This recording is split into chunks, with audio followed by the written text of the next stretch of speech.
Something strange is happening. We are living through the most extraordinary moment in human history. After decades of denial and ridicule, government officials and the mainstream media are admitting that extraterrestrial civilizations are visiting Earth. But there's a twist. The same people and institutions who lied about ETs, and just about everything else, are now framing the extraterrestrial presence as a threat. And we are seriously thinking of the Space Force. One man has been trying to warn us about this for decades. If you're seeing this, it's because I am either dead or have been entrapped or have disappeared. Most of us are ill-prepared for open contact with an advanced ET civilization. As our expanding cosmology outgrows our theological institutions, modern human society is spiraling into decadence, narcissism, depravity, and nihilism. Catch me outside, how about that? If we want to truly understand ETs, their technology, and their intentions, we have to readdress our assumptions about the nature of reality and our relationship with the physical universe.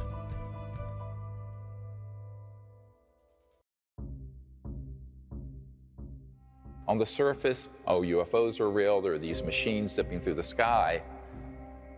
But one of the things I've always said is, well, that's interesting, and it's cool, and it's great to see them. But what's really interesting are the people on board those spacecraft. They're intelligent, they're conscious, they're here, they're interested. Why are they here otherwise? But no one has made the question, how do we develop that relationship with the occupants of the UFOs? That's what this is about. It's going from just sort of a materialistic view, there's a machine flying around the sky, and sort of a superficial view of it, to a deeper truth of who's on board, why are they here? What is their relationship to humanity, perhaps the origins of the human race? What are we to do to create a relationship with them, and how do we do that? What is the foundation of a relationship between humans at this stage of our evolution and civilizations that are hundreds of thousands to millions of years more developed technologically and socially and perhaps in consciousness?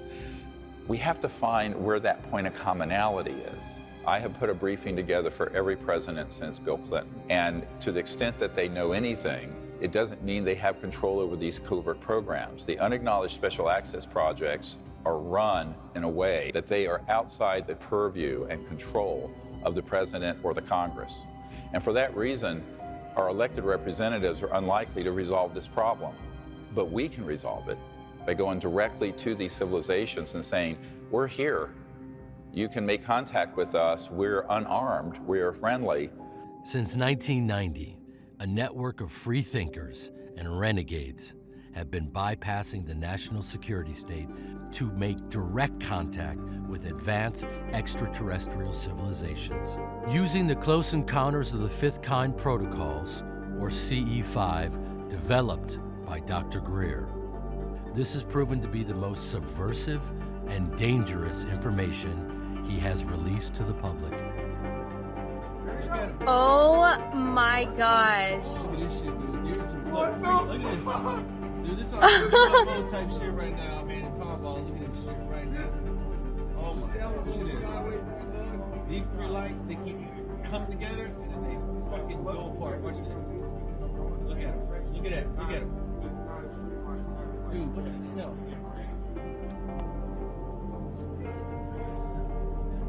There goes one. Now they've got the two lights. Oop, there it goes. Boom. Close Encounters of the First Kind consists of visual sightings of an unidentified flying object. Close Encounters of the Second Kind, some physical trace is present, like impressions in the ground or scorched vegetation. Close Encounters of the Third Kind, the occupants or pilots of an ET craft are witnessed. Close Encounters of the Fourth Kind, a human is brought on board an ET craft. Close Encounters of the Fifth Kind, proactive human-initiated communication with extraterrestrial beings. Most of the phenomena presented in this film were photographed or recorded during a CE5 contact event. For thousands of people, contact has begun. This is their story.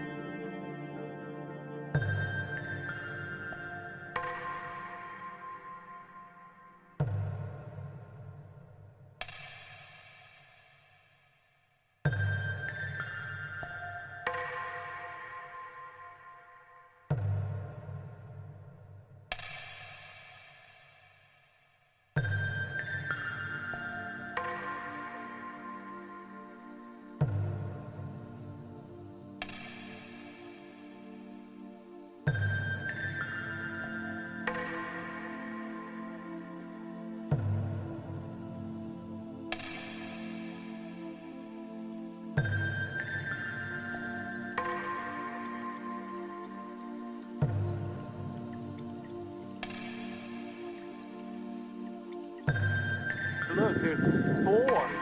There's four. Holy damn hot shit. Hot dog.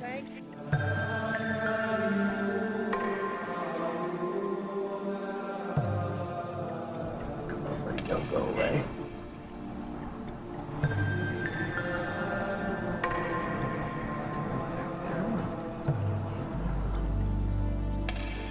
This got on the radar of the intelligence community, and they knew that we had come across the Rosetta Stone of contacting and communicating with interstellar civilizations, and it worked.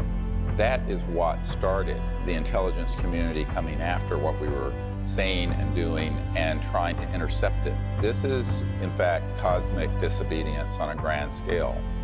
We're going to bypass the sociopaths in these covert programs and do this directly. It's the same thing with the civil rights movement. The civil rights movement would have never happened from the top down. Even the Kennedy brothers did not want to step into that mess. It took a mass of people, not just Martin Luther King, but millions of people all over the country doing sit-ins and lunch counter sit-ins and buses and what have you to change that direction of our civilization out of Jim Crow onto a society that is, while not perfect, is more open and inclusive than it was. Well, the same has to happen here. And to do that, we have to understand what cosmic consciousness is and what the nature of the cosmic mind is that is resonating within every single human being. Because that's the foundation for the relationship between humans and these civilizations. By doing it directly, all of us are going to know what the truth is. You don't have to go through a proxy or someone who's telling you secondhand. But it also creates a movement globally to show these civilizations that there are people on this planet who are enlightened and conscious and peaceful, which is the majority of humans.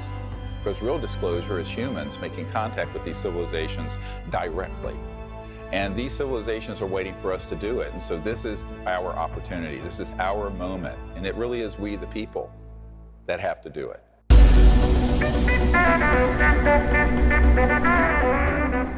Well, for decades, only crackpots and crazy people believed in UFOs. That's what I thought anyway. And then in recent years, it turns out that governments have been taking them seriously all along. Very seriously.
question is often asked, when will UFO disclosure happen? The answer is, it has already happened.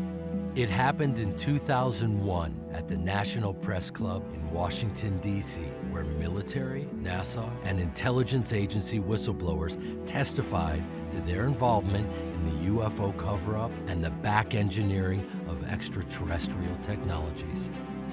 It happened again in 2017 with the release of the film Unacknowledged, in anticipation of which the CIA and the FBI published millions of UFO documents on their websites.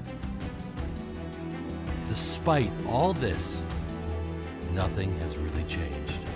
Life goes on as before, except there is a new narrative unfolding in the mainstream media, one that is designed to subvert true disclosure and extinguish the opportunity for transformation available to us through these revelations. Earlier this week, the New York Times and Politico revealed the existence of a secret government program to investigate UFO sightings. It was especially focused on encounters by members of the military, like this one experienced by a U.S. Navy pilot off the coast of California. There's a whole fleet of them. Look on the ASA. My gosh. They're all going against the wind. The wind's 120 knots from the west. Look at that thing. It's rotating. Average people see UFOs, on the news, right? All of a sudden it's real. UFOs, we've been tracking them in the sky. And they go, okay, well, were the tinfoil hat people right? It took a long time for the mainstream media to finally admit that, yeah, they are in fact real. Why did we wait that long? Why did we wait for the mainstream media to tell us before we finally believed, hey, this is actually happening? And the challenge is, if there's potentially multiple narratives, how do you decide which one to go with? Back in the 1990s, I was read into or briefed on a project that involved an interagency group that had the ability to disclose the ET presence in a way that would frighten everyone on Earth and convince the public that there was an alien threat, which is completely false. It's all a lie. And that this had been developed in the 50s, and they had been developing the means and the psychological warfare to make that happen. So in the 1990s, I wrote a paper called When Disclosure Serves Secrecy.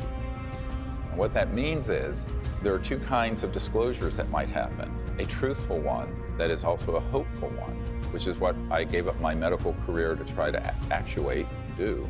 And then there's the one that is spun by the spin meisters in Washington and at the Pentagon and CIA, which runs like this. It's true, the UFOs are real. They're here as a threat. They're violating our airspace. They're a national security and a threat to our sovereignty. I'm quoting. The purpose of the program, Advanced Aerospace Threat Identification Program, was really designed to do just that. From a national security perspective, identify those things that we see and try to ascertain and determine if that information is a potential threat to national security. And we knew this was going to happen because I had met with people who were in these classified projects, who were on interagency committees that had everything set to roll this out, and they were just waiting for the right time. The Soviet Union has ended. We have the global terrorism, while it's still there, it's not like it was around 9/11. This is the next big thing that they want the public to be afraid of. When a pickpocket meets a saint, all he sees are his pockets. Or like if you're a hammer, everything looks like a nail. And it's not that this isn't a genuine perception on their part, because they've been raised, their entire political and professional career has been designed to have this kind of artificial construct of this. There's this national airspace and nobody can come into the airspace unless we say so. And they've got this super control mechanism going. And they're right at this really important place right now where they're attempting to establish a kind of one world government. That they've gotten the communication systems up, the transportation systems up, and they want to establish a planetary government. And there's nothing that is going to motivate the creation of a one world government like the discovery of an ultimate other. Ronald Reagan, standing in front of the United Nations, he said it right out. Perhaps we need some outside universal threat. I occasionally think how quickly our differences worldwide would vanish if we were facing an alien threat from outside this world. He was silly enough to say it. You know, that's part of his naivete. But the fact is, that is their agenda. Legendary civil rights attorney Daniel Sheehan has spent over 50 years fighting the national security state.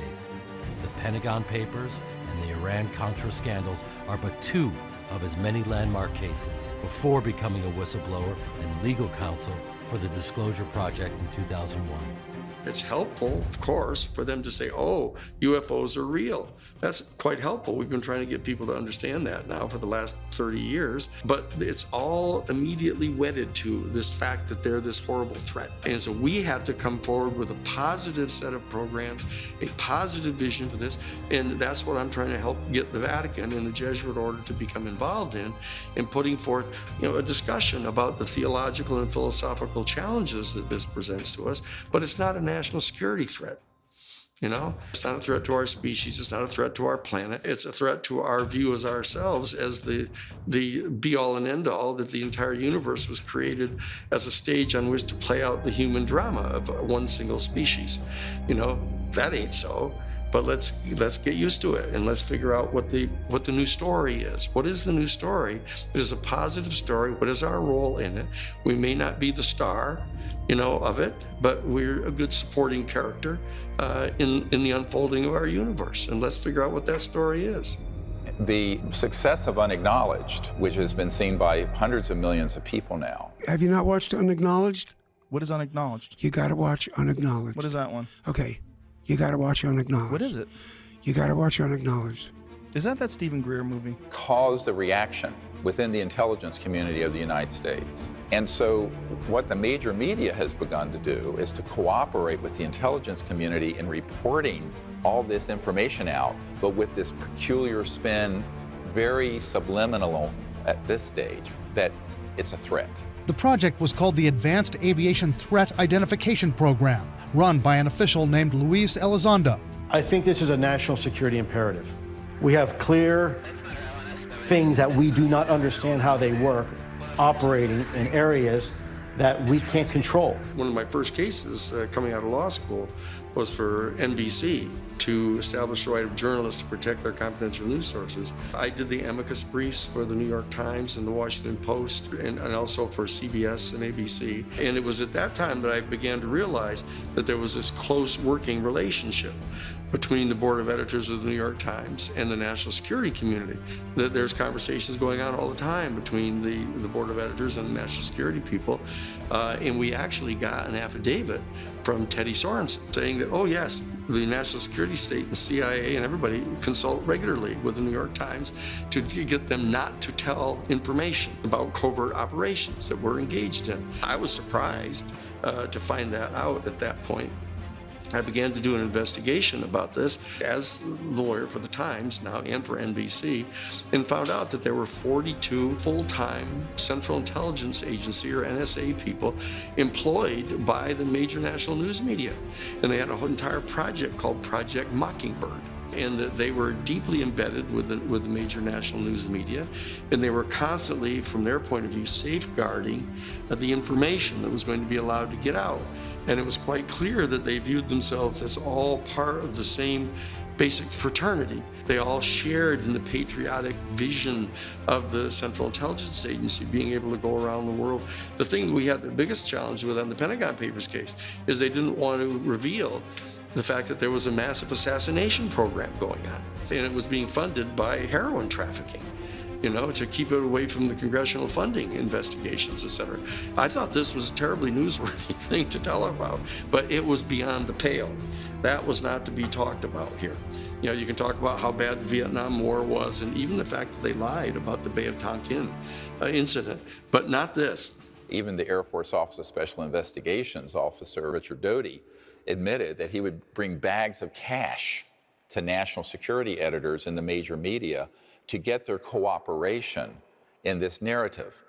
So every news agency, every television, radio station in the Albuquerque or Santa Fe area had our snitches in there. So we knew, and we paid them. We paid them good money. One of the reasons you get the people is you pay them. And And that was controversial. That was somewhat controversial. Do you know of national media that have had Oh, yes, yeah. I'm not going to name them.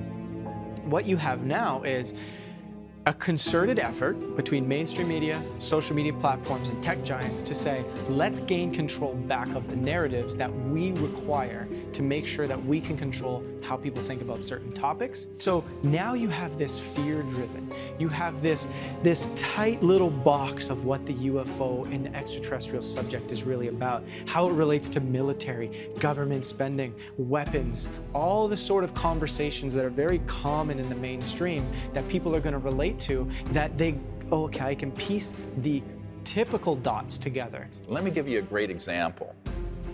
If you look at a lot of the disclosure project materials, which is beyond the scope of this film, we identified dozens of people who were at intercontinental ballistic missile, nuclear silos, nuclear weapons areas, who had UFOs come in to those areas, surveilling them, but in some cases rendering those missiles unlaunchable. Now, most of the men that were in those silos have said to me personally, they felt that these ETs were saying, please don't blow up this beautiful planet.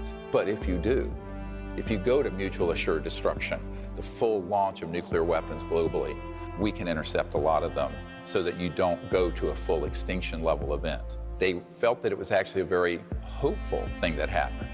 Meanwhile, people came along, took the same data, the same cases, and spun it into a national security threat. One set of facts, two narratives, diametrically opposed, opposite. When I got involved in the issue of the UFO issue and the ET issue, starting in 1977 with President Carter, I realized that the work that I was doing was characterized by the national security state as a target for counterintelligence activities. When I see this thing happening with this To the Stars Academy, where they suddenly appear on the front page of the New York Times, and the CNN all of a sudden wants to talk with them, and they're on MSNBC and all this kind of stuff, I immediately kind of realized, wait a second, this is part of what I've been worried about coming out, because they were constantly spinning this story that this is a threat. My name is Tom DeLong. A lot of people know me from my band Blink-182. I started that band when I was 16. Through a series of meetings, I was soon connected to a large group of U.S. government officials from the CIA, the Department of Defense, and Lockheed Martin Skunk Works. These guys were the ones involved in the secretive U.S. government programs that dealt with these subjects. What's happening is the To the Stars Academy people, we're all, Jim Simivan, who's there, the chief of covert operations, domestic for CIA, which in and of itself is totally against the law. The National Security Act of 1947 completely, clearly, and unequivocally prohibits any kind of covert operation stateside. But here, that's who he is. And there he is there, and you got the guys from the DIA and the Defense Department and Hal Puthoff and stuff, and they're all there, and what they're doing is they're putting this intense spin. Every single thing they talk about all has this kind of gestalt to it, that this is a threat. And it very well could be a threat. It's a threat to our national security. It's a threat to our airspace. It's a threat to our sovereignty. It's what it is. It's a threat to our dominion over our own planet. And of course, they think that's their job. Our job is to assert full spectrum dominance over the entire planet. We actually have the documents from the 1992 United States Defense Department Policy Planning Guidance document, where they said that right at the dissolution of the Soviet Union, said, oh, we've got to not cut back on our military spending. We have to increase it so we can establish full spectrum dominance over the planet. And so you know what their agenda is, the national security state. It's not for the defense of our sovereignty. The danger of this, of course, is that this is exactly what all fascistic demagogues do to an innocent target, whether it be Jews in Germany or African Americans in this country. They will create sort of a boogeyman effect to try to get people mobilized against it. You're one ugly motherfucker. And as one member of a royal family told me, we need to do things so that the public will accept in blood and treasure the sacrifices needed to have an interplanetary war. I'm quoting. Bombshell CIA documents, previously published by the Disclosure Project, reveal a decades-long psychological warfare campaign to cultivate a culture of fear towards extraterrestrials. And it's interesting that Hollywood and the clandestine services are both spend most of their time convincing people that something that's not true is in fact true. I think probably Hollywood is full of CIA agents, and we just don't know it. And I wouldn't be surprised at all to discover that this was extremely common. Intelligence assets within Hollywood have made billions of dollars popularizing the narrative that humanity's first encounter with ETs will be a devastating bloodbath. Mr. Chambers, don't get on that ship. The rest of the book, to serve man, it's a cookbook.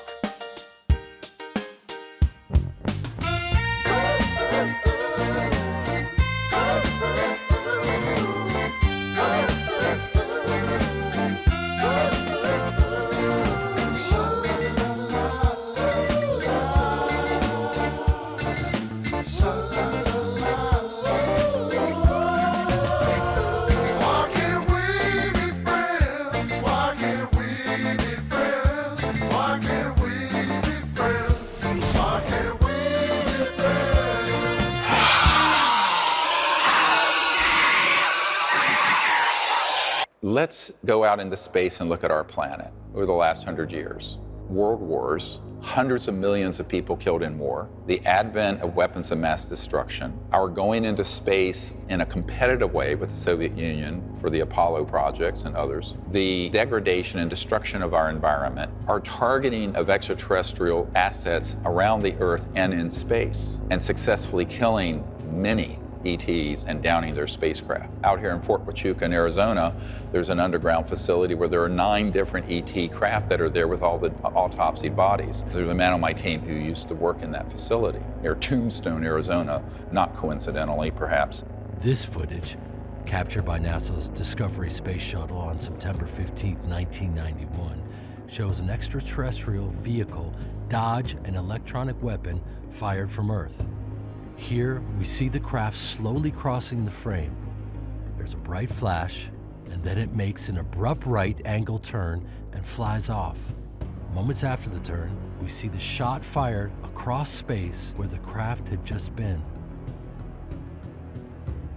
Knowing all that, if they were hostile in the way we think of an invading hostile force, that would have been made abundantly clear to us the day we detonated the first atomic bomb. The fact is they have shown remarkable restraint, almost a level of a Gandhian pacifism, not to have pushed back. So the threat isn't extraterrestrial, the threat is covert human. These secret projects are an existential threat to Earth, the environment, and to our peace in space and relationship with these civilizations. I remember being at Wright-Patterson Air Force Base, where a lot of the Roswell stuff ended up, and it was the Foreign Technology Division of the Air Force. And I was there to do a briefing, and the colonel said, well, what if these civilizations are a threat? He was trying to bring me into that view. And I said, sir, with all due respect, given the galactically stupid things you have been doing, if they were a threat, you would know it by now, and we would not be having this conversation and breathing the free air of Earth. It would have been point, set, match, over. What are the technologies that would permit an interstellar civilization to go from one star system to another? Now, we're not talking about Elon Musk's SpaceX or the Apollo rocket. We're talking technologically advances that are in the hundreds of thousands to millions of years past what we have operating on this planet. Those technological breakthroughs, if they were weaponized and in the possession of a hostile force, would be so devastating that you could target a planet and turn it into a pink mist floating through the cosmos if you were a hostile entity. What I have discovered in our contact with these civilizations, and we have had many hundreds of contact experiences with our CE5 teams around the world over the last 30 years, is that none of them are hostile, but quite a few of them are very concerned about our hostility and are doing things to try to contain that. But our destiny beyond the Earth is not only a matter of national identity, but a matter of national security. It is not enough to merely have an American presence in space. We must have American dominance in space. They want to project out into the stars their dominion. Our job is to get people to understand that that is not what our mission is as a human species. We need to lay back, participate with all other sentient life in the universe, and merit a proper position in the galactic federation, not be the big bully on the block. Counterintelligence efforts reach a new level of absurdity with the staging of host events like cattle mutilations and alien abductions. In 2017, retired Air Force intelligence officer Richard Doty made history when he admitted on camera that unacknowledged special access projects within the military do indeed stage alien abductions to lay the psychological foundation for an interplanetary conflict sometime in the near future. We did do that, yes. OSI did that. There was a special group out of the 7602nd Air Intel Wing at Fort Belvoir that came out and did that. They had these people that had maybe some sort of defects, anatomical defects that were brought in to fool people into thinking they're aliens. Yeah. I can't give you any specifics because the program is still classified, and they probably still doing it. I wouldn't doubt it. They were still doing it. This corroborates what dozens of other insiders have disclosed to Dr. Greer, but they're too afraid to testify on camera. Colonel, you're about to find out who your alien really is. General Stahl! Some years ago, I had a meeting with the Crown Prince of Liechtenstein, Hans Adam von Liechtenstein. He had reached out to me through some of his contacts. He said, look, Dr. Greer, we have to meet, but we can't talk about this on the phone. Your efforts to effect disclosure are noble, but they will not be able to be permitted, and not for the reasons you think. I said, well, this is interesting. Finally, we got together in New York City in July of 1994.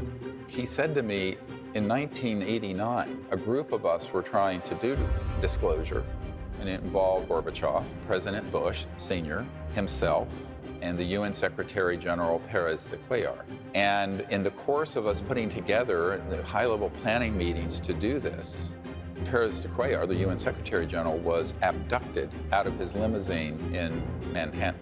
He was told by the aliens that if they did not cease and desist from their plans to disclose this information, that every world leader involved, including the President of the United States, would be abducted. This blew up like an atomic bomb in the Bush White House, and it did not go forward. I said, okay, well, tell me more. He says, well, we've concluded that we have to prepare the public for an interplanetary war. And in doing so, we can then also force the return of Christ. And I'm quoting. And I just listened. He didn't know that I knew that the means for that abduction for Pérez de Cuellar were run by a counterintelligence unit out of the national security state that had the technologies to simulate an alien craft and aliens run completely by military assets, and that there was a deeper part of these unacknowledged special access projects that were zooming even people like Bush Sr., who was on the committee but had lost control of some of these renegade factions. This is a very complicated story. Pérez de Cuellar being abducted caused him to stop that process. It manipulated these leaders into going onto a war footing. And he confessed to me that the reason he was funding the work of the abduction groups was because they wanted to put information out to the public that would scare the public so that people would make the sacrifice in blood and treasure to have an interplanetary war. Now, this is 25 years ago. It was not a happy meeting for me.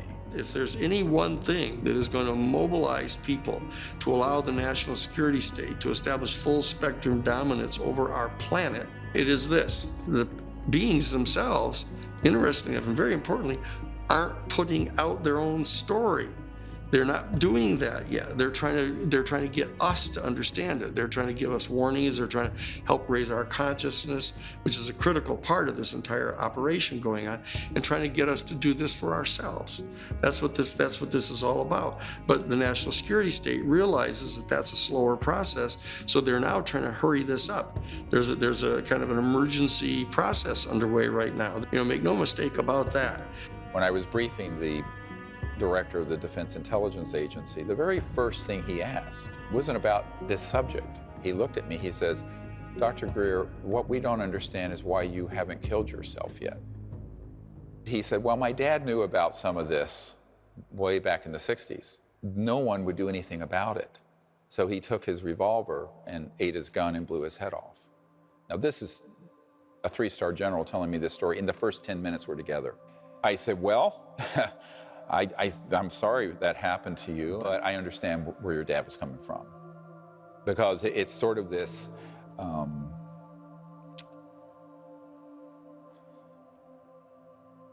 anyway.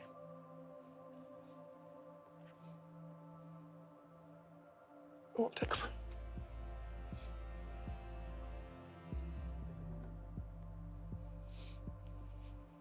Now the truth is,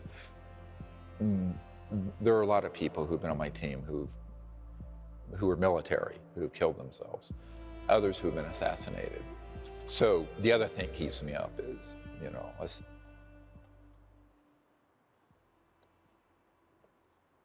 survivor guilt.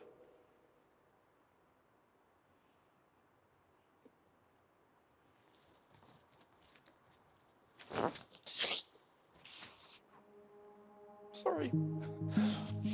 This national security state is the bane of our human existence right now.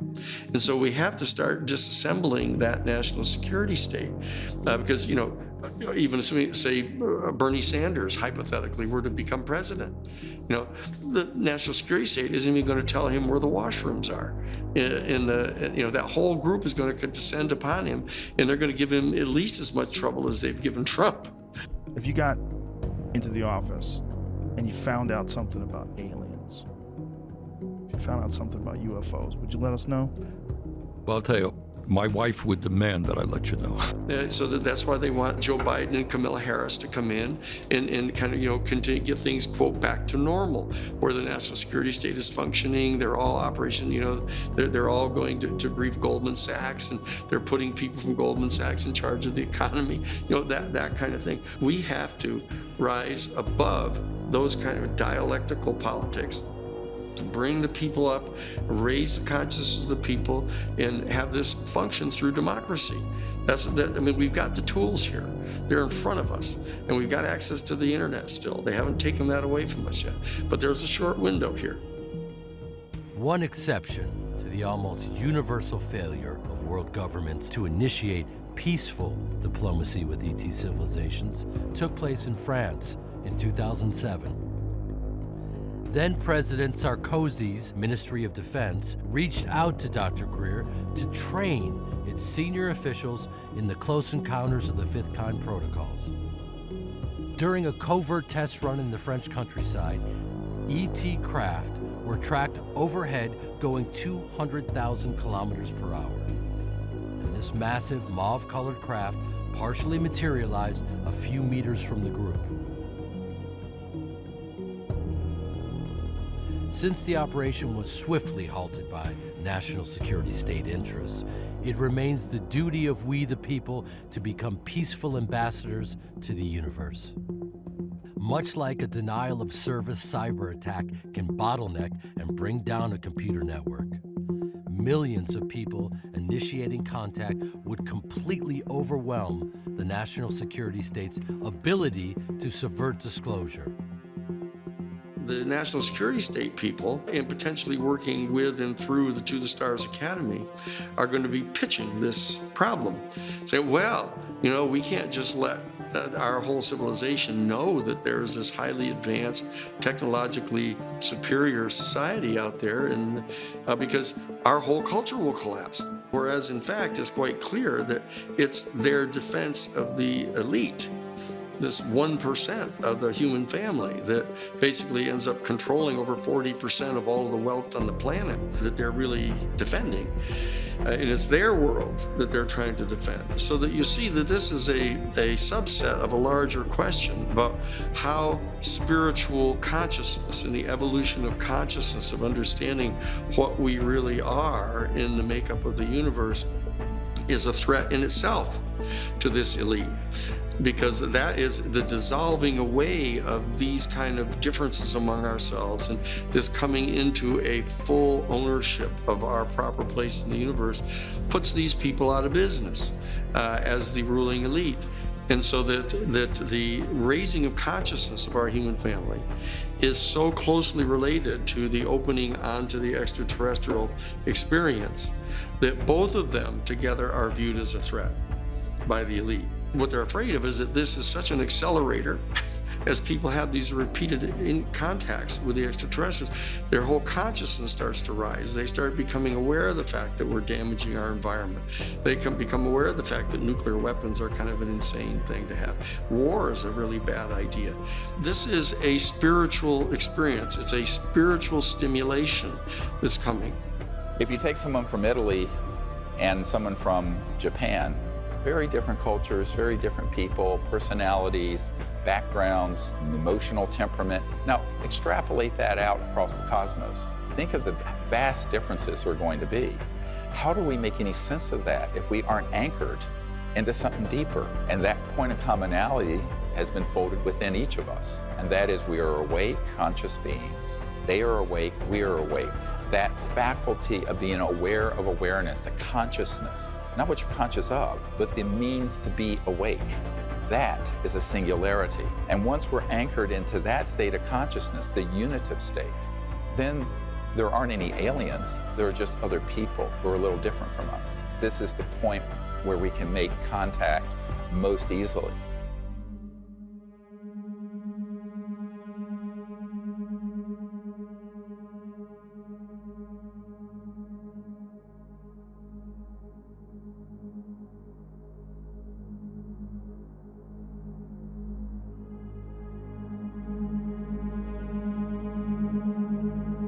When I looked at Close Encounters of the Third Kind, I said, well, somebody knows what's going on here. Because it had a lot to do with the telepathy, the sort of dreams people had that led them to the Devil's Tower in Wyoming, all this. And I then found out that Spielberg had actually had a man, J. Allen Hynek, who was the head of Project Blue Book for the Air Force, who was the chief consultant who opened up files for him so he could make that movie almost like a docudrama. In 2011, a CE5 group at Joshua Tree National Park successfully contacted an entire flotilla of ET craft. In the unprocessed night vision footage, we see what appears to be two distinct craft, but image enhancements reveal that these are two parts of a superstructure or mothership surrounded by an entire fleet of ET vehicles. How is this possible? It is not possible to simply crowbar extraterrestrials into our traditional, relatively primitive view of reality. In order to make sense of things, and indeed, in order to make contact, we have to pause and readdress our assumptions about the very nature of reality. This is an essential reflection which reveals that the mystery of extraterrestrials is but a signpost that points to a far more profound and intimate secret, one with the power to transform us and the cosmos forever. One day I went to my mailbox and I got out a little flyer and it said, we're inviting you to a meeting with Ben Rich, the chairman and CEO of Lockheed Skunk Works, former UCLA alumni. He'll be speaking to the engineering alumni group about his time at the Skunk Works. So as he was finishing his talk after about 45 minutes, his last slide was a black disc zipping off in outer space, and he ended the talk by saying, we now have the technology to take ET home. And the whole room burst out laughing. We said, did he just say that? And as he was walking away, I followed him, and I said, Ben. He turned around and looked at me, and I said, Ben, I'm really fascinated with what you had to say today. And I said, I would really love to know how we would do that. What would we use to get to the stars? He looked at me, trying to figure out who I was, I think. And he said, well, let me ask you a question. How does ESP work? And I was really taken back because, frankly, I was asking a question. I wasn't expecting to get a question back.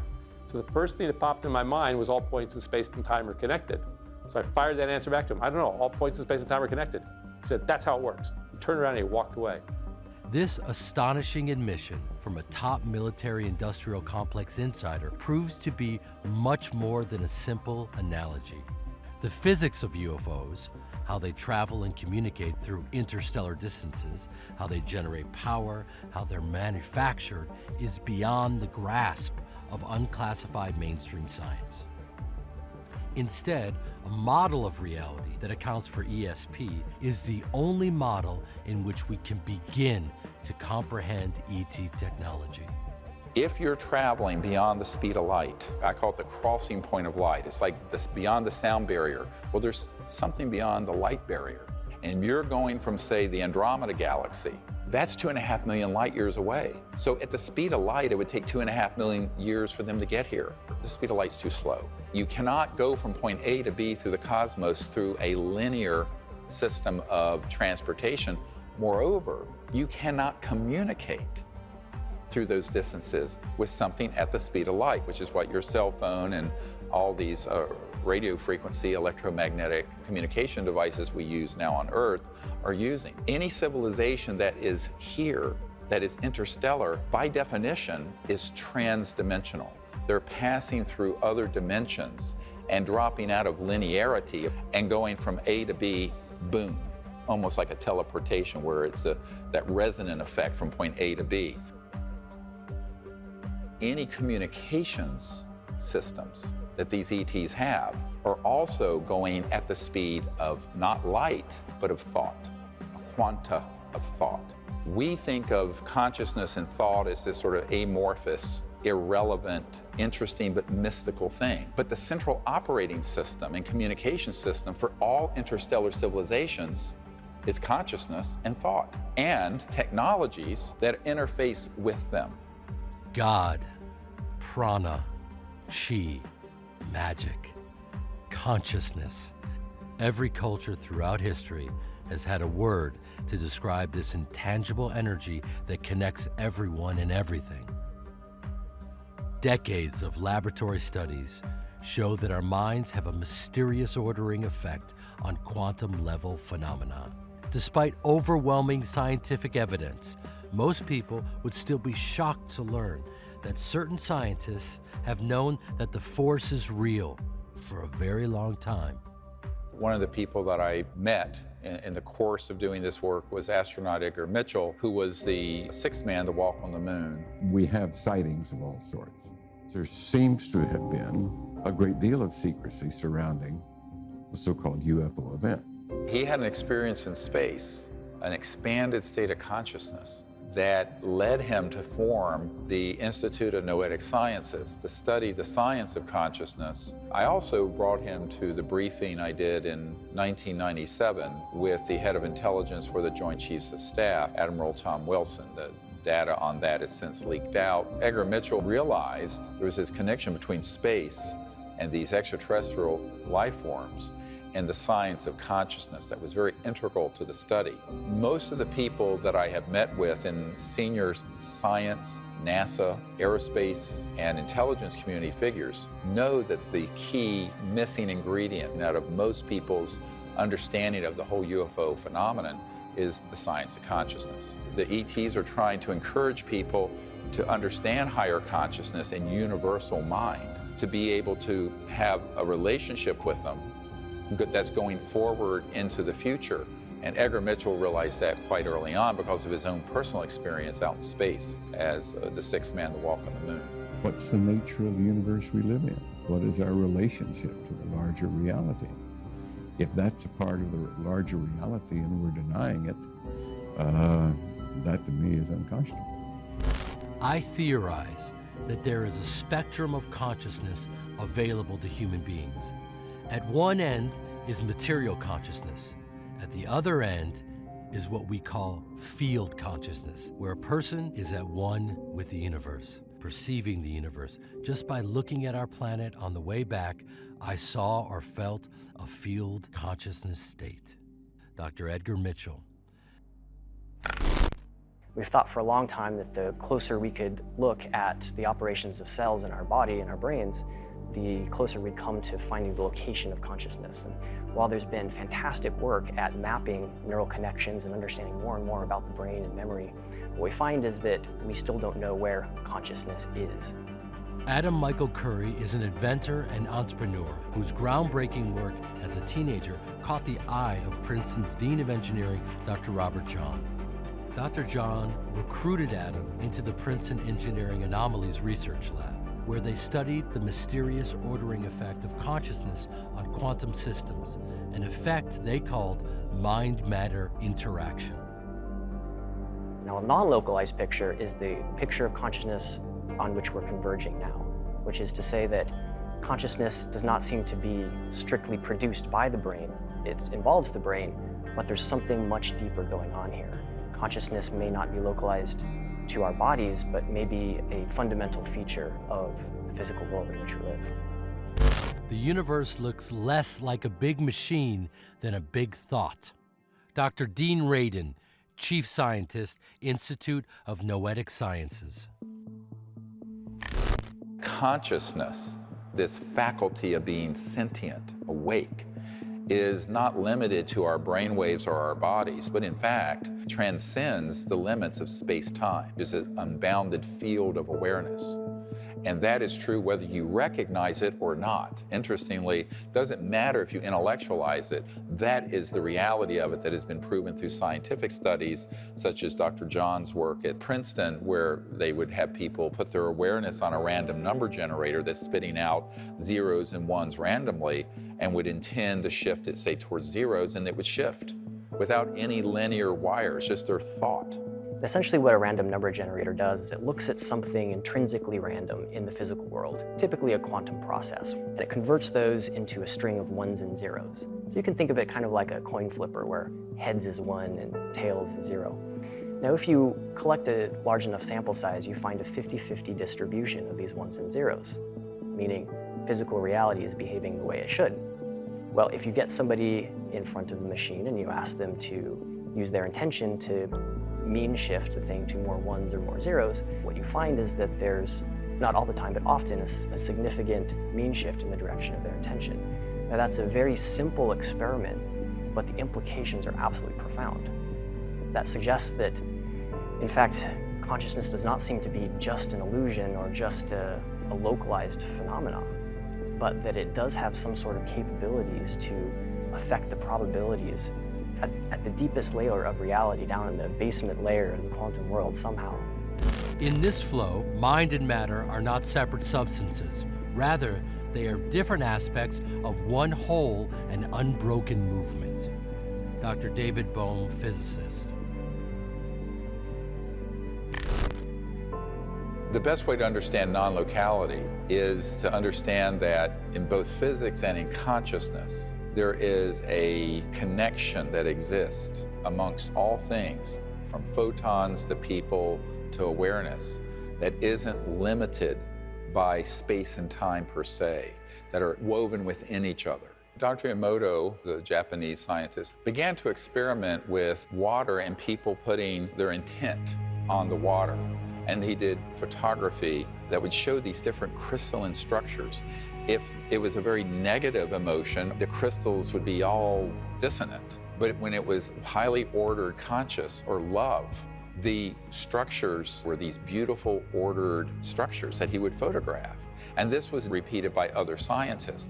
Water has a crystalline component, but it's also tied into, like all matter in space and time in the universe, to this consciousness force field. If you enter into just a quiet state of consciousness and intend something very positive, it literally altered the structure of the water itself. Non-locality is au courant with modern physics.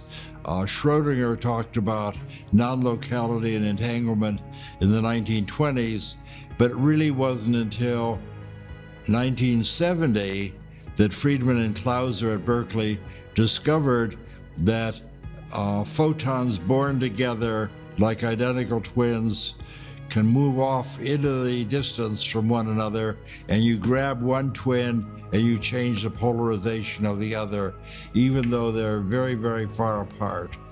And the lingo describing this in modern physics is, we would say, they're entangled with one another. There was an unpublished experiment that we did at the PEAR lab, which we called plant RNG. You have a room with no windows, and you have a house plant that needs light to grow. You have a single growing light up on the roof. The growing light can turn in one of 4 quadrants, and which quadrant that light is showing is controlled by a random number generator. So you put the plant in one corner of the room. The light has an equal chance of shining in all 4 quadrants. But you give it enough time, and what you find is the light actually shines far more often on the plant than on the other coordinates. It's as though life itself, even life or consciousness in something as simple as a houseplant, bends probabilities in the physical world in the direction of what it needs, in the direction of its growth and its evolution. I see that experiment as profound because it shows to me what consciousness does in the world. How could ESP work? Does ESP violate any physics? First of all, you can't violate the laws of physics, not like going through a stop sign. If you have a phenomenon, physics has to change to agree with your phenomena. The biggest interest in classified intelligence projects has to do with the science of consciousness. Because even during the Cold War and before, in World War II, they realized that there were people on the other side of some of those conflicts that were very adept at what's now called remote viewing, the ability to use consciousness to spy on a remote place. These programs began to be studied scientifically and then routinized, made routine in the intelligence community back in the 40s, 50s, 60s. You could say my spiritual development was paid for by the CIA. It's a very unusual situation. In 1972, Dr. Russel Targ, a laser physicist at the Lockheed Missile and Space Company, joined the Stanford Research Institute to begin a CIA-funded psychic espionage program using remote viewing to gather intelligence on distant targets. So we had a 20-year program at Stanford in which we worked with the CIA to describe what the Russians, what the Chinese were doing. We were forecasting on a Monday whether the market would go up or down the following Friday, and we made 9 forecasts like that, 9 weeks in a row, and they were all correct. We made $120,000, and we're on the front page of the Wall Street Journal. So back in 1982, when we were making money on Wall Street, ESP was real. Everyone who is seriously interested in the pursuit of science becomes convinced that a spirit is manifest in the laws of the universe, a spirit vastly superior to man, and one in the face of which our modest powers must seem humble. Albert Einstein. We didn't invent remote viewing. It was known since biblical times. The Buddhists spoke in very great detail about how to quiet your mind, look into the future, and if you're an accomplished meditator, you were expected to be able to see into the distance, see into the future, heal the sick, and diagnose illnesses. And various times during the next millennia, people would discover that yes, indeed, you can look into the future, you can look into the distance. And our operation from 1972 to 1995, 23 years, our venture into this was a rediscovery, a recapitulation of what people had known and forgotten during the previous millennia. Religious traditions and the emerging scientific paradigm are converging on this personal experience of universal consciousness. Dr. Greer first glimpsed this reality during a near-death experience when he was only 17 years old. You know, if you've died and you know there is no death, then you have no fear of it. And until you have no fear of death, you really can't live. I realized that the consciousness whereby I was awake, that drop of my individual awareness could merge with the ocean of unbounded cosmic mind. So that experience taught me that there's nothing to be afraid of, and there's nowhere to go because you're already there.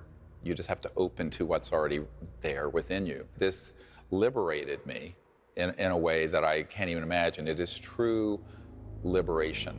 Now, you don't have to drop dead like I did to have that happen. I think you can experience that through this deeper experience in meditation. And that's why, after I had that near-death experience, I thought, how do I get back to there without being deathly ill? And so I began to learn how to do meditation. Because the whole universe is actually folded within every single conscious being. It's like a quantum hologram. But if you look at it, every single sentient being in the cosmos has folded within the structure of their consciousness, the entirety of the cosmos, everything. Which is why within these deep, quiet, meditative states, you can obtain knowledge, see places, know things, communicate.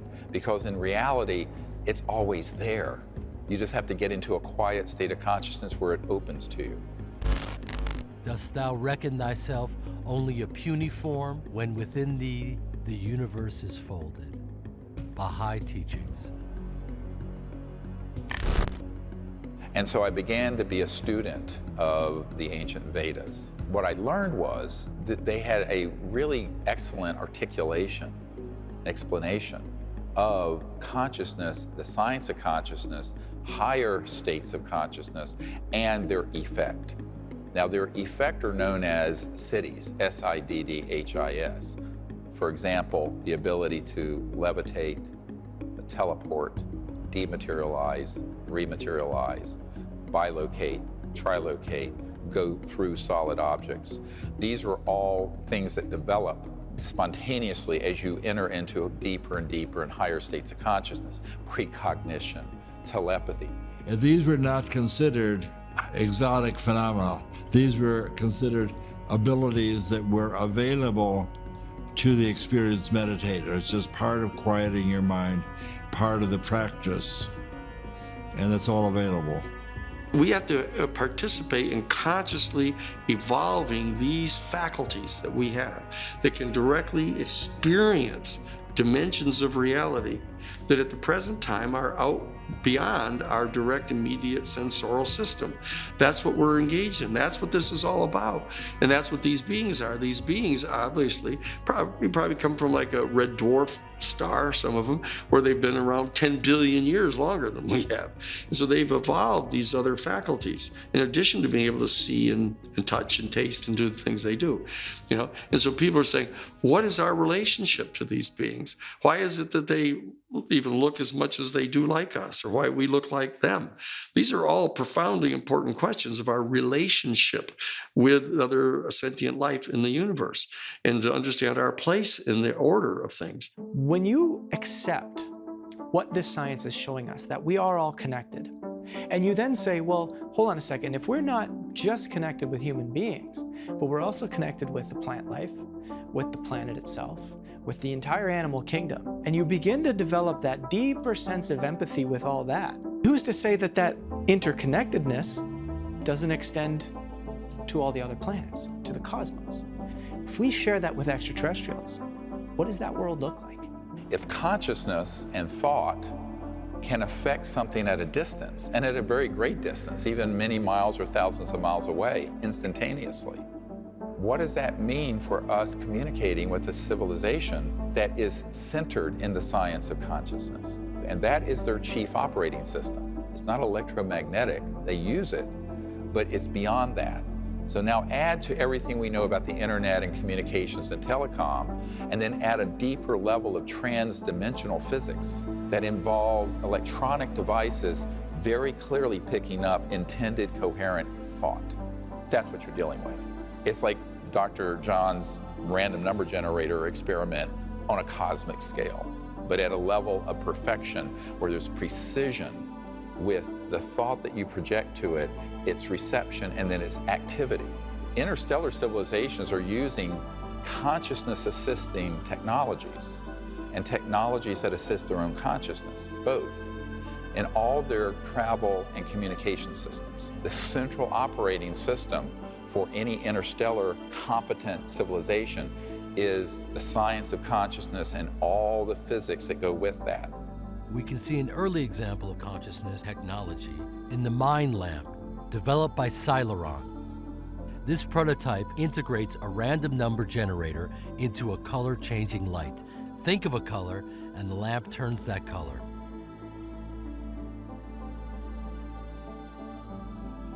Well, that's what I actually was doing. First, I was doing sunset. Oh, cool. This basic interface between mind and machine points to a deep interconnection between all things that science is only beginning to recognize. It's the means for us as a civilization to be anchored in something more profound than the superficial aspects of being, say, human. Because humanism isn't enough, because we're dealing with non-human life forms. Now we have to transcend even humanism and our common humanity into this idea that there has to be something more universal within us that's also within these extraterrestrial civilizations that bind us together. And luckily there is. It's this field of consciousness that is cosmic and universal. And that's what's inside everyone. It doesn't matter if it's a homeless person on the street or an MIT professor. If they are conscious and awake, the entirety of the cosmos is folded within them like a conscious quantum hologram, because consciousness isn't limited by space and time. People say, where do I have to go? Well, first you have to go within yourself, but you have to understand what yourself is. And there's your individual ego and self, but there's this deeper aspect of ourselves that is simultaneously interwoven. And when we go deep in meditation and connect to that, then we have reached the point that we can be an ambassador to the universe, because we have become universal. In our time, this search for extraterrestrial life will eventually change our laws, our religions, our philosophies, our arts, our recreations, as well as our sciences. Space, the mirror, waits for life to come look for itself there. Ray Bradbury. Once this question mark is introduced into your brain, you start searching out answers. It was like the kind of the Dreyfus character in Close Encounters. You want to know what's really behind the screen. And because we're not being told this, and we do have the ability to change life for the better on this planet, but we're being suppressed and we're being stopped from doing it for a variety of reasons, most of which are greed motivated. So we went out to Oracle, and sure enough, we did these protocols and we got into meditation, which is something I want to learn about more. And, things started to appear.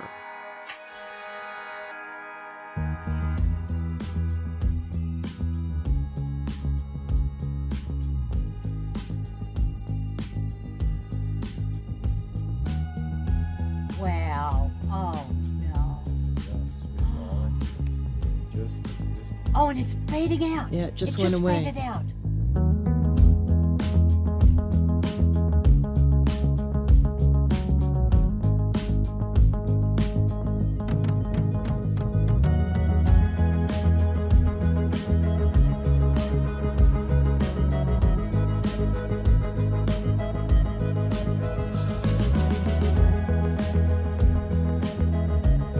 Oh, it's back. It's back. Yeah, Right here. it just went out again.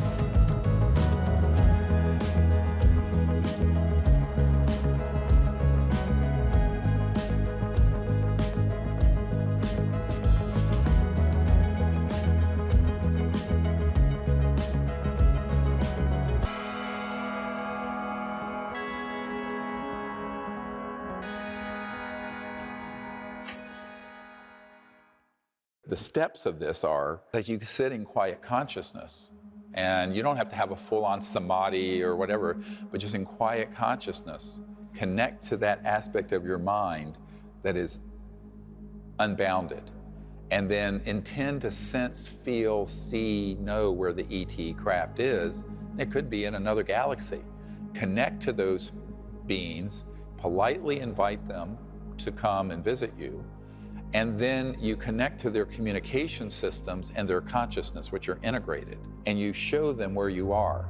So you kind of zoom in. It's almost like a vectoring, a zooming in from wherever they are to where you are. Let's say if you're in North Carolina, you're coming into Earth, you're coming into North America, the East Coast, the mountains, the Blue Ridge, zoom, down to a few square meters around where you are, where you clearly show them where you are.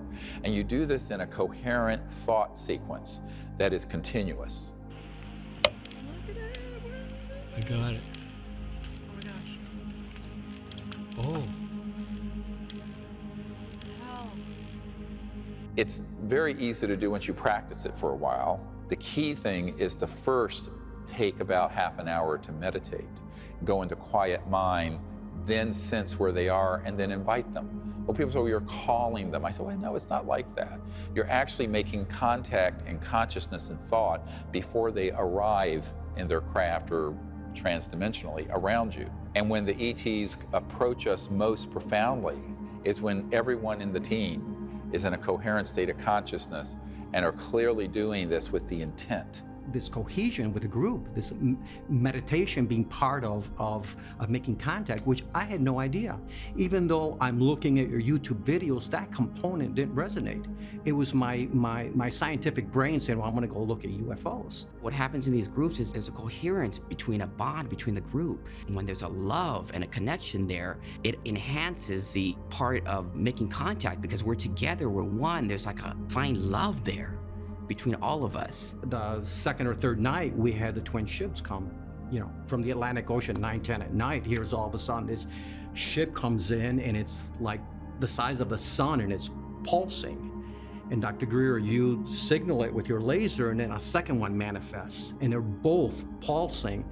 At that point, my hair is standing up. I have the chills. I'm going, this is amazing. I'm like, it's to actually witness something firsthand as opposed to seeing it in television or see photographs. It's mind-blowing. For me, it was so profound. I couldn't sleep that night. I was just amazed. But the amazement was that not that I saw it, and actually I needed that because I have that mindset. But the feeling you got, I got this incredible feeling. You have these two ships, and then I can't explain it. It's just an emotional state. I was so taken by it. Once you see something, you can't unsee it. It sort of shattered my small view of the world, and I became aware. Learning the protocols and making this kind of contact has really helped me move up a notch spiritually. I really feel that it's helped me to really see the oneness in all things. When you're sitting under a blanket of stars, you're really part of it. I mean, it's you feel you're a little drop in that huge ocean. Sorry, it's emotional. You have to experience it, but I wish for everybody to have that opportunity. Mind is a wave of the ocean of being. Maharishi Mahesh Yogi. When I first started out, it was shocking. The first few orbs I saw, the phenomena I saw, changed my entire paradigm. The first sighting was an incredible triangle formation of 3 golden spheres over my apartment in Newport Beach, California. I ran outside and saw this formation right above my house at close range, and I managed to capture it on film. As I put the lens on it, I saw they were 3 perfect golden spheres, all holding this incredible formation over my apartment. The longer I filmed, the more maneuvers they demonstrated, and it was clear the objects were under intelligent control. It was Christmas morning, December 2016. I was on my porch having coffee when I saw this incredible double-staged orb flying through the air. I was following this object upward, and it went right up like it was going to pass out of my line of sight. When I asked the object, please turn back around, I didn't want the experience to end. Amazingly, it stopped, changed direction, then headed back downward.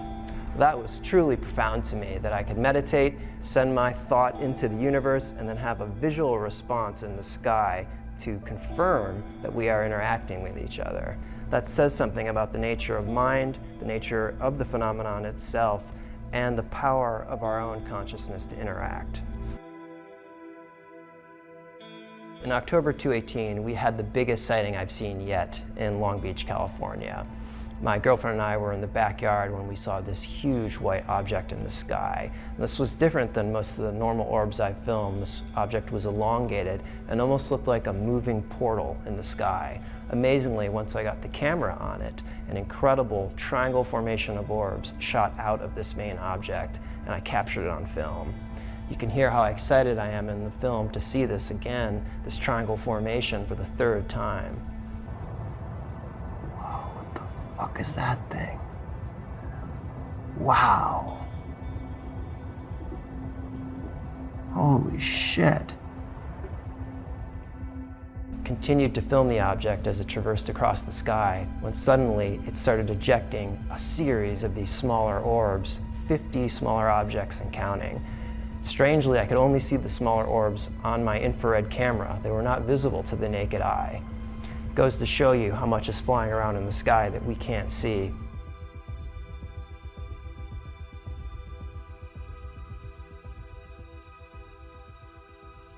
About 6 months after I had the near-death experience and I began learning meditation, I was sitting up on a mountain up in North Carolina, and right before sunset, I looked over towards the southwest and I saw a beautiful silver disc, seamless, close encounter of the first kind.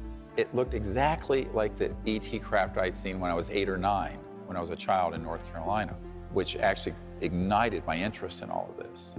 So I said, oh, well, they're back. I didn't think much more about it. So I sat to meditate, and I went into this very deep meditation. By the time I came out of the meditation, it was very pitch dark, and there was the whole Milky Way galaxy was above my head, and a thought was sent into me that was very clear.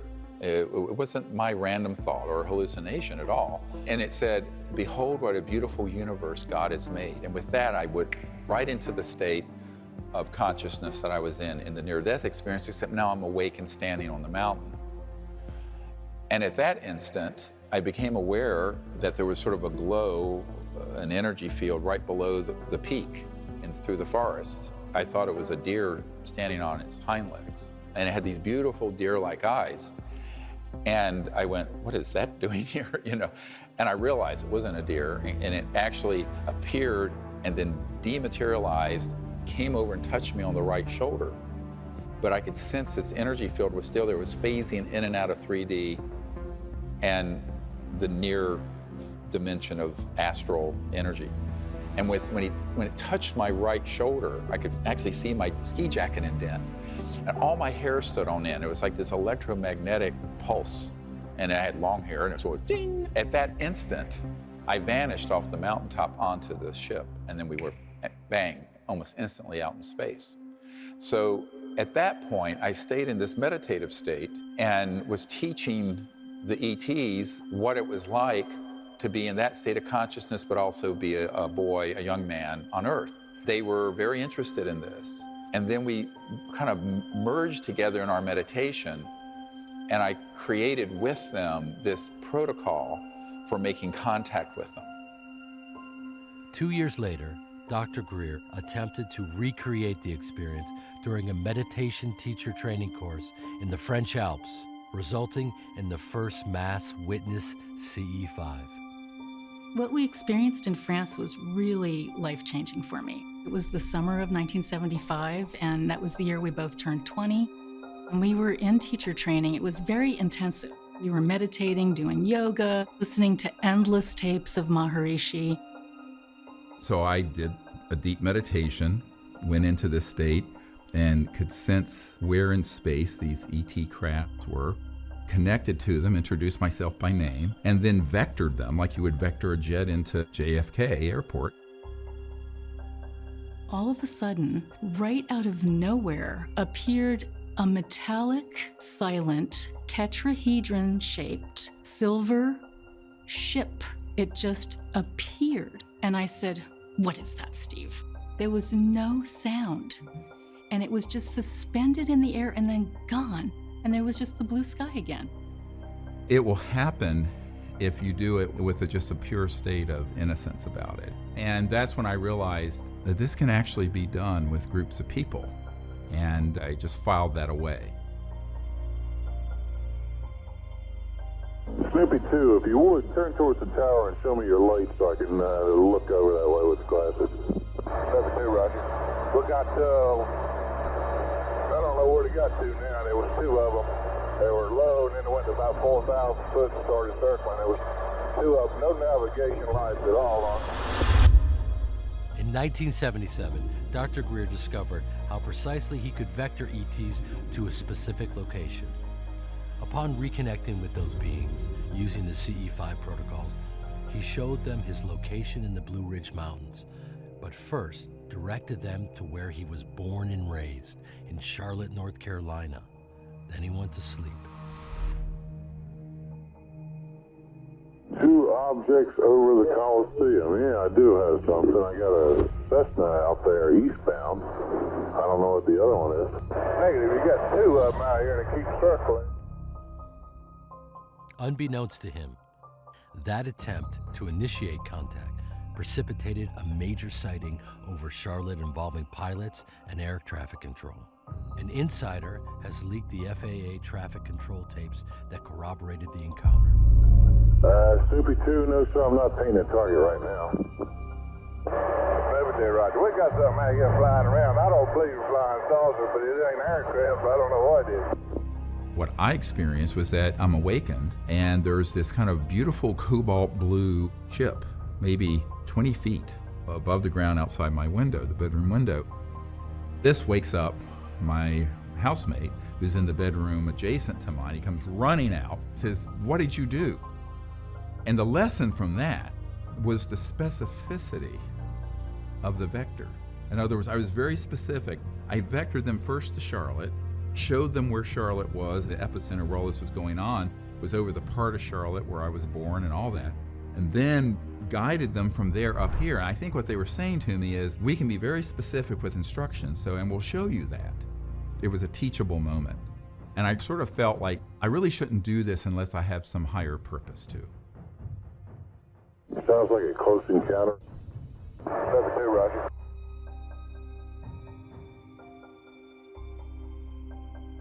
In 1990, he formed the Center for the Study of Extraterrestrial Intelligence to disseminate the CE5 protocols and establish peaceful and sustainable relations with ET life forms. 2 years later, Dr. Greer and his team went up to Woodborough Hill in Wiltshire, England. There, they visualized and thought a geometric pattern symbolizing the trilogy of components that make up the CE5 protocols: thought, light, and sound. Immediately, this crop circle appeared in the field nearby.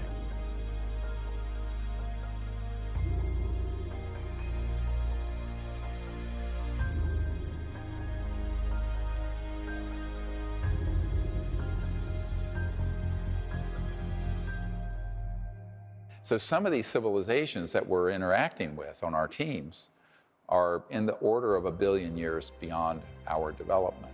And all those beings in that civilization are in a state of unity consciousness that is so enlightened that they could be confused with, say, an angel or something, but they're not. They're not from, they're ETs with star systems and planets and bodies, but their level of consciousness would be at the level of, say, the highest spiritual realm.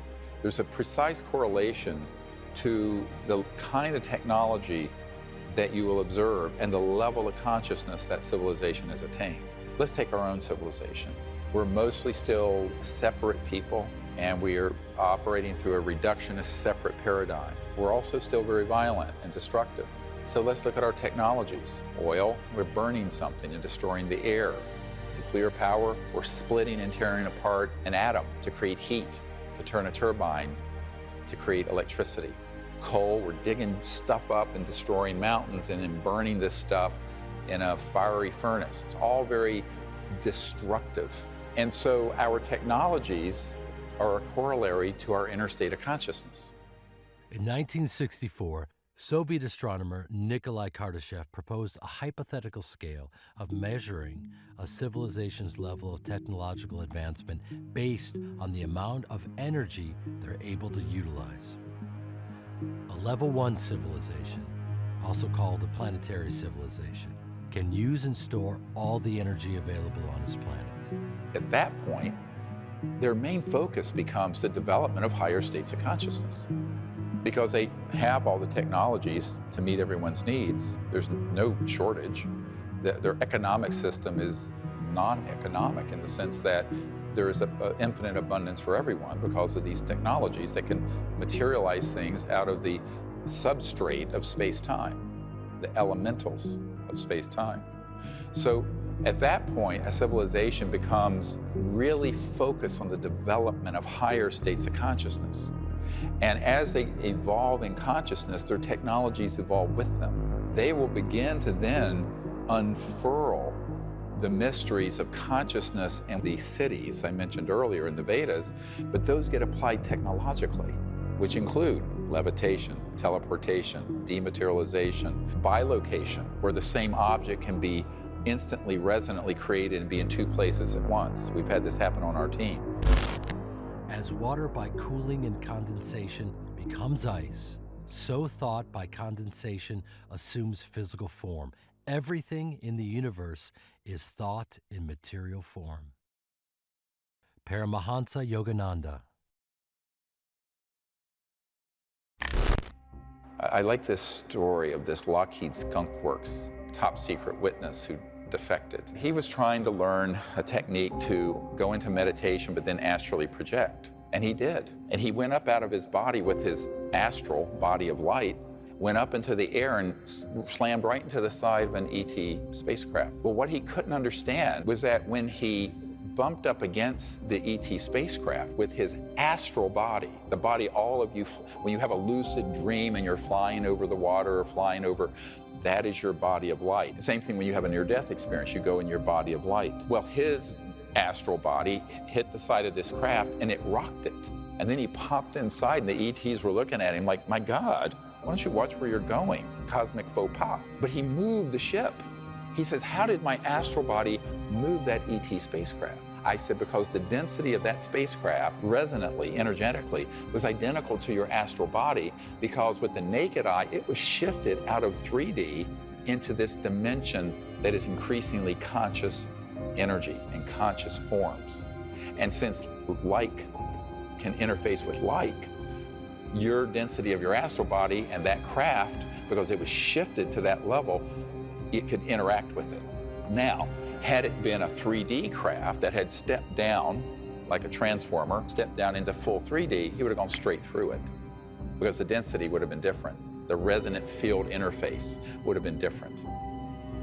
And when I explained that to him, he said, now I understand so many things that have happened between me and ETs. The great thing about CE5 is it's anything but remote.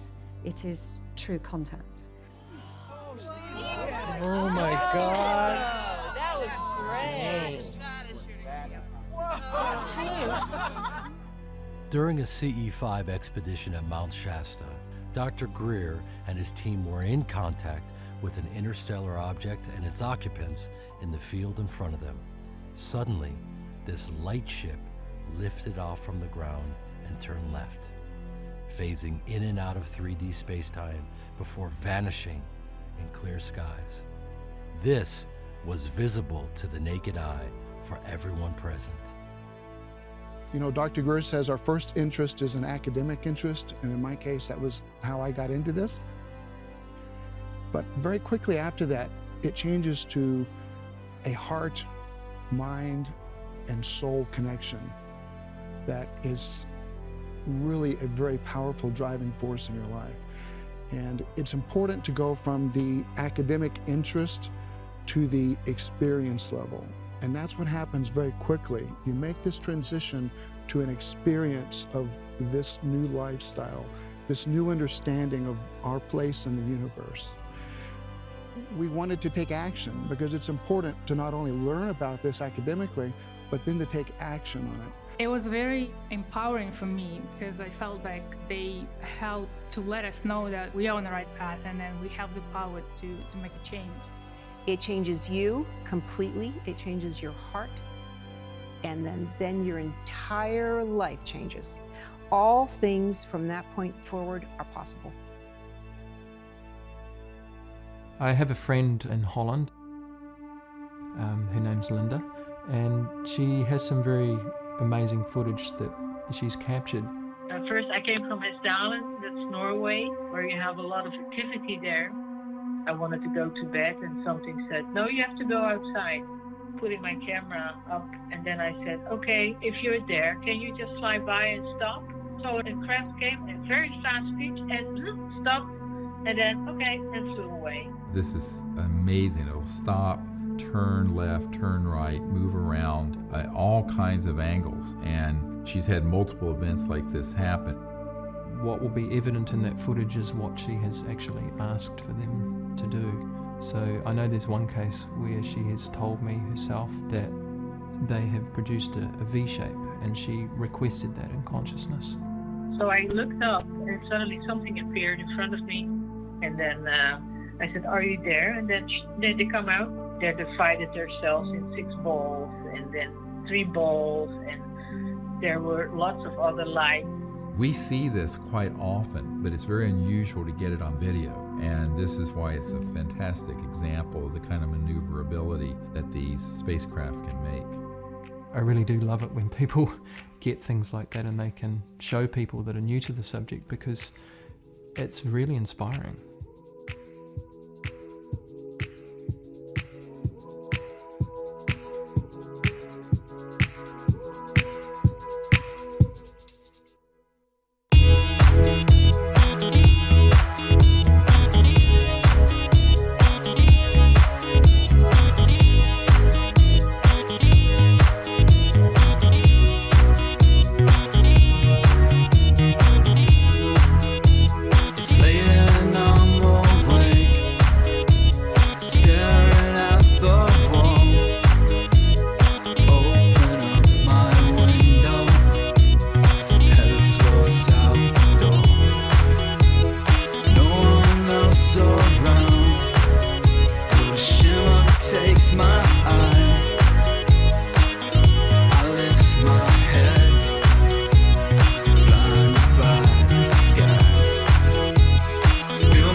I do want to know what the aliens look like.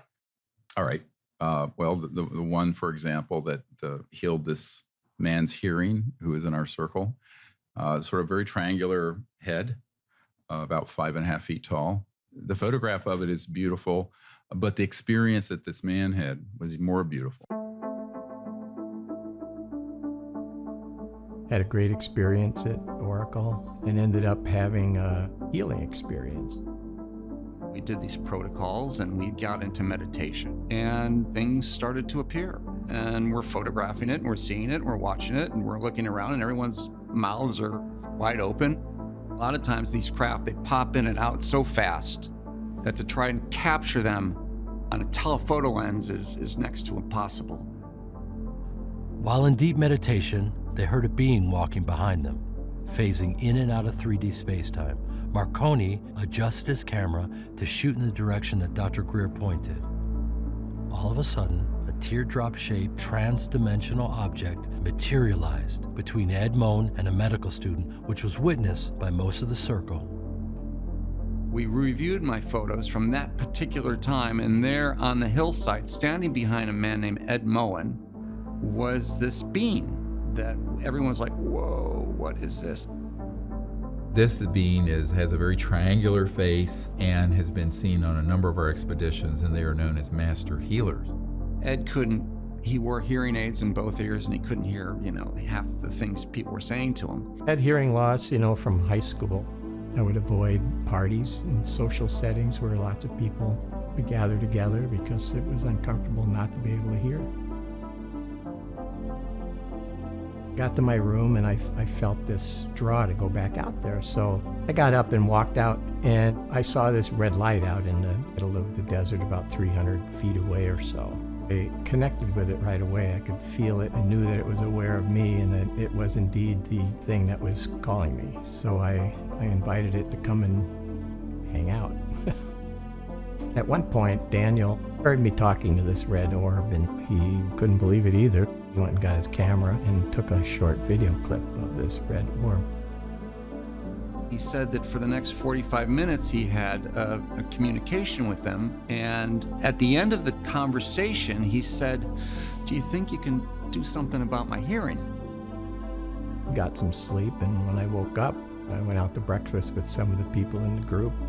I had hearing aids, and they weren't with me at breakfast, and it was a very emotional event for me to discover that I could hear everything everyone was saying at the table, and not only at my table, but at tables away from me. And I haven't worn my hearing aids since. I had a hard time finding them to bring them here. They do a very good job, but not as good as the ETs did.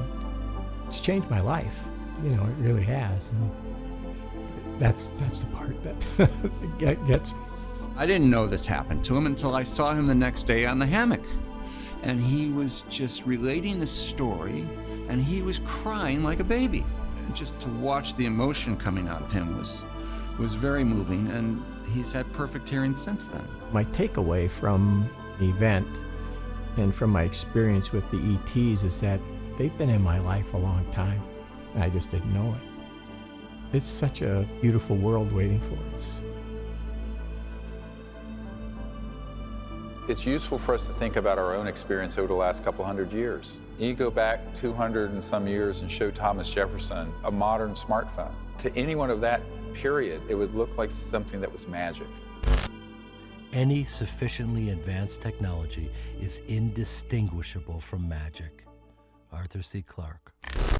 We're dealing with civilizations where almost every aspect of how they appear in our time-space would look like magic to us. And in the CIA, this is actually called WSFM. Sounds like a radio station. It stands for Weird Science and Frickin' Magic. A spacecraft can be completely 3D, like you see a solid aircraft. It can be partially in this dimension, but shifted mostly into another dimension. So I liken this to like when you're turning a dial on an old AM radio and you can move it across and you suddenly pick up Chicago and New York at the same time. They're bleeding together, dimensional bleeding. And so often these ET craft will be partially in this dimension, but mostly out. And all that we will detect in this dimension might be an electronic signature, orb, or an object that appears and flashes in and out, a scintillation of light that then vanishes, or an object that comes in where it looks almost like a hologram of an ET being that will be standing amongst us, but it's an electronically teleported version of that conscious being. I love this one. His name is Bijou. It's pronounced Bijou. He's an interstellar being from Andromeda, and he has a very bright looking nose because there was an orb here that teleported him onto the site. With the naked eye, the only thing that was seen was this sphere that came up right beside my shoulder. What was amazing is there was a light kind of illuminating this being. He was just floating in sort of this energetic space, and it looked like he was waving at me. He's sort of doing this, floating. He's in the air maybe 5 feet up. When I asked him where he was from, he said it was from Andromeda galaxy. Sometimes I have to pinch myself and make sure, you know, I do a little self-check to make sure I'm just really seeing something or it's not my imagination, but that was a huge confirmation that, you know, we are really onto something with what we're doing, that we are really making contact. The ETs are participants in the whole story and this whole unfoldment. So it's really amazing that you're communicating with someone from, you know, an entirely different world, and you know, it's mind-boggling, really. Now this is beautiful. We were on the beach and this appears right on the sand in front of me. And you can see the eyes very faintly. It's barely in this dimension. It's very crystalline. It's pitch black on this beach. This being highly intelligent, an extraterrestrial civilization at the level of the celestial. So it visualized humanity evolving to the point that everyone on Earth were in cosmic consciousness and enlightenment. That's what we're talking about. 500,000 to 1 billion years ahead of us. Get a load of this. We're in a deep meditation I'm leading. We're in cosmic consciousness. This is a Peruvian doctor, medical doctor. I call it the cosmic spermatozoa. It looks, and it comes in and it wraps around her and she begins to have the kundalini and an enlightenment experience like she's never had. And of course, this happens a lot on these expeditions, but we got it on photograph. Isn't that cool? I love this one. It's just off the edge of the hill, and you see people turning to look. And it was this object that materialized into this dimension and lit up and then dematerialized. What I saw in my remote view was a very large craft filled with ETs from different civilizations that were joining us in the meditation. Because that's what they're interested in. They're interested if you have a pure heart, a clear intent, and you're wanting to join them in universal peace. That's it. They don't care about your degrees, they don't care about... This is what the Prince of Liechtenstein said. You know, I've gone all over the world where these UFOs are seen, and they're seen before I'm there and after, but when I'm there, they're not around. Maybe it's my attitude. I said, bingo. Every experience that was described, no matter how unbelievable in Dr. Greer's books or the manuals, we've experienced them ourselves. And someone snapped a photo with their iPad, beams of energy with arrowheads on them coming out of members' third eye and the heart center. When we look closer at the photo here, there was a silhouette, and they were standing, before we had broken the circle, they were standing under the hands of people as we had held hands there. So you could see a bald being with a long robe, about 4 feet tall. So that was an amazing shot.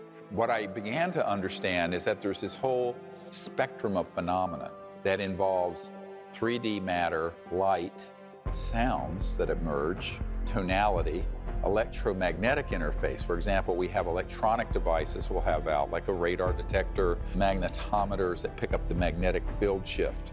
Those will all start being activated when a craft is approaching, and we're out in the middle of the wilderness where there's no source of this electromagnetic radiation, but they'll start communicating in a specific cadence and a repeatable cadence. And I call this trans-dimensional electronic communication. And they will actually take over the circuitry of these electronic devices we have out in the desert and begin to do a specific communication. Now you have to decode it, but it's reproducible. And their different civilizations will have a different pattern. So this is an electronic version of them making contact. On the shores of the Outer Banks in North Carolina, ETs produce these tones via the team's radar detector.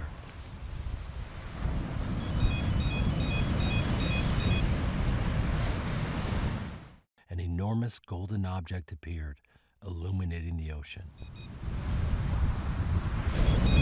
Yes.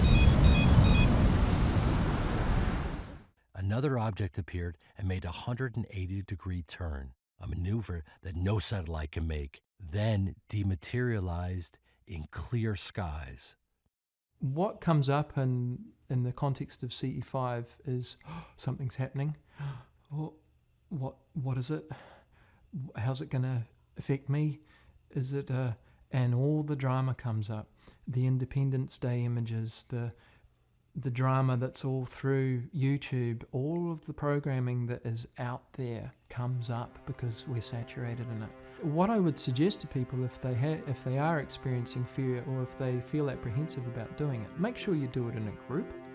Make sure you set up the parameters of unity, of peace. This is a frequency that is far out of the spectrum of fear. So there's an incompatibility there in a scientific perspective. If you think about resonant waves, the energy, the gratitude, love, joy, peace, all of that, this is a frequency that you establish first through whichever practice appeals to you, and then extend your connection from there. Researchers have discovered that remote viewing and meditation are most effective when the participant enters a state called heart-mind coherence. The human heart contains 40,000 neurons that can sense, feel, learn, and remember. You can bring your mind and heart into this coherent state and have more access to intuitive knowing by consciously focusing on positive emotions during your meditation.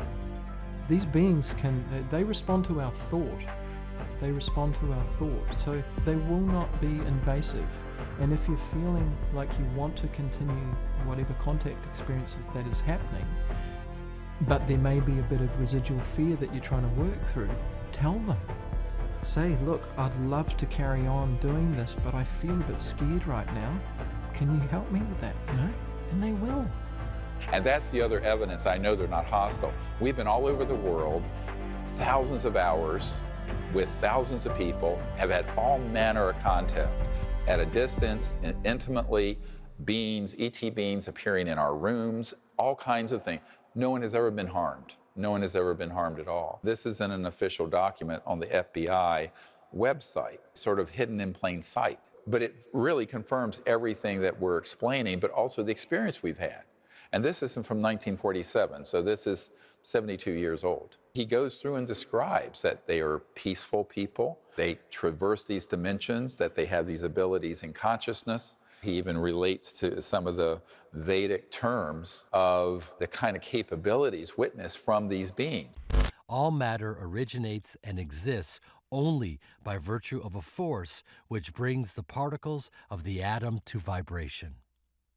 I must assume behind this force the existence of a conscious and intelligent mind. This mind is the matrix of all matter. Max Planck, founder of quantum theory.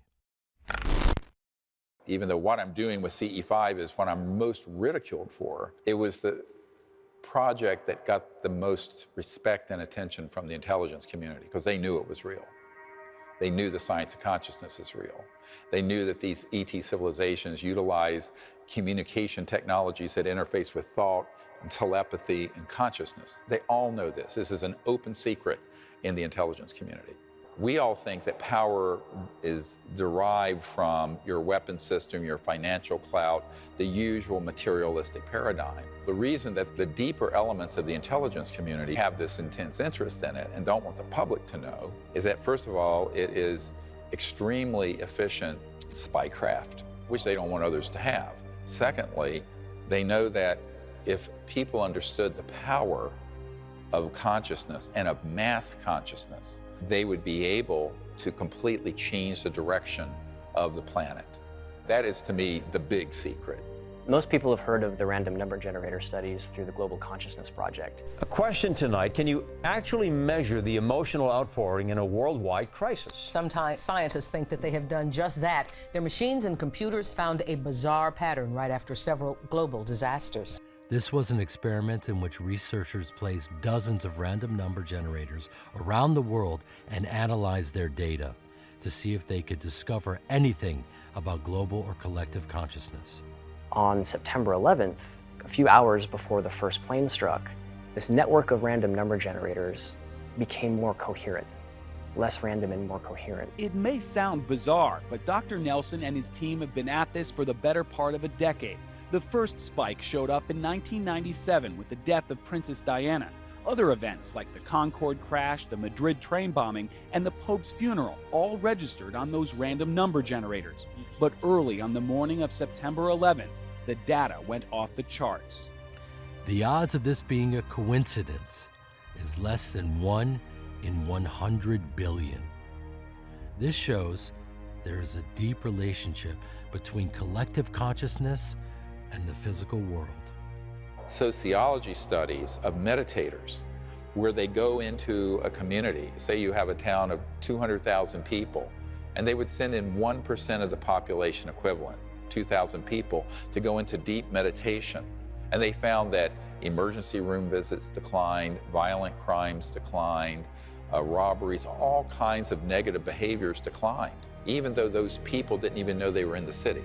Because there is this resonant effect through the force, if you want to look at it that way, through this entangled, interwoven consciousness field. And people who didn't even know these meditators were there became more ordered, more peaceful, more happy, et cetera, and so on. This was actually based on the studies done in quantum physics in which a container of helium was cooled down to absolute zero. When only 1% of the helium became aligned to coherent, the entire container went through a phase transition, instantly shifting into coherence and taking on almost magical properties, a state called superfluidity. So there was this transformation at that 1% point. When a critical mass of people, and whether it's 1% or a fraction of that, depends on the state of consciousness of those who are practicing the meditation or a prayer or coherence. But at that point, you can shift an entire civilization. If we all become coherent, just 1% of us, like a molecule of helium, and we become aligned and coherent and move in the right direction, it will transform the other 99%, even though they don't know that we're doing it. And that's the beauty and the power of the structure of non-locality in consciousness, is that it's all interwoven, but there's enormous power when you're operating at that deeper level of consciousness. And that the intelligence community is very much afraid of, because that's something, A, they cannot control, and B, it would transcend their ability to alter the outcome. The total number of minds in the universe is one. In fact, consciousness is a singularity phasing within all beings. Dr. Erwin Schrödinger, Nobel Prize-winning physicist. I'll tell a really funny story. In '92, the head of Army intelligence and a few of his minions intercepted me and took me to a hotel room, very threatening. There was a National Security Agency person there, CIA people. They were saying, "What the hell do you think you're doing? Teaching people to bypass our systems and contact these civilizations." I said, "I don't recognize your authority over this matter." And then I looked them in the eyes and I said, "I'm not afraid of you, because I died when I was 17 and I know there is no death. I don't care about your money, and I've had direct contact with these civilizations, so you can't deceive me about who they are and why they're here." And the general just sat back like this and went, "Well, we know exactly who this son of a bitch is." And I said, "Yes, so this is what we're going to do." It was very frustrating for them, but later, a member of one of the European royal families, who I don't want to name, who was involved with that crowd, came up to me and she said, "You know, they're very jealous of what you and your team are doing." I said, "Jealous of what? These are the most powerful people." And he says, "No, they know that you guys actually collectively have all the power, and they wish they could do what you're doing, but they're in the box of this national security state program that they cannot escape from, and you're free. You're a free agent.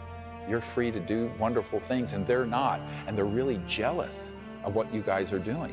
It was a real insight into the sad psychology of the people who are in this pinched, small world. So I say to the public, you should be happy that you're not part of all of that. You have the freedom to do things they can never do. So let's do it. It's good to know that we have the tools we need when we apply C5 protocols. So anybody can do it, no matter where you're from, what background. You can just learn the protocols. We have a lot of friends from around the world who never been on one of these expeditions, and they just go online and use the protocols and apply them and have wonderful experiences. I'm practicing CE5 in Cambridgeshire, United Kingdom. Colorado Springs. Preston, British Columbia, Canada. Geraldton, Western Australia. Huntersville, North Carolina. Lexington, Michigan. Moorhead, Kentucky. Vancouver Island. In Shelton, Washington. New Zealand. CE5 を実践しています。鮫島と申します。Melbourne, Australia. Riverdale, Georgia. Beautiful Buckingham, Virginia. Is in Germany. Ontario, Canada. Scappoose, Oregon. Vancouver. Guadalajara. Sydney, Australia. Winchester, Virginia. In Darlington, England. Orlando, Florida. Knoxville, Tennessee. In Freistadt in Austria. Dubai, United Arab Emirates. Alexandria, Virginia. Beit Shemesh, Israel. Albuquerque, New Mexico. Japan, 江ノ島チームです。C5 やってます。Indianapolis, Indiana.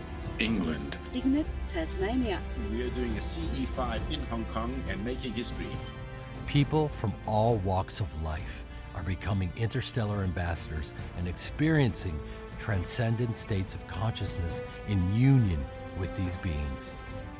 Thousands are making contact by simply using the guided meditation in the CE5 Contact app.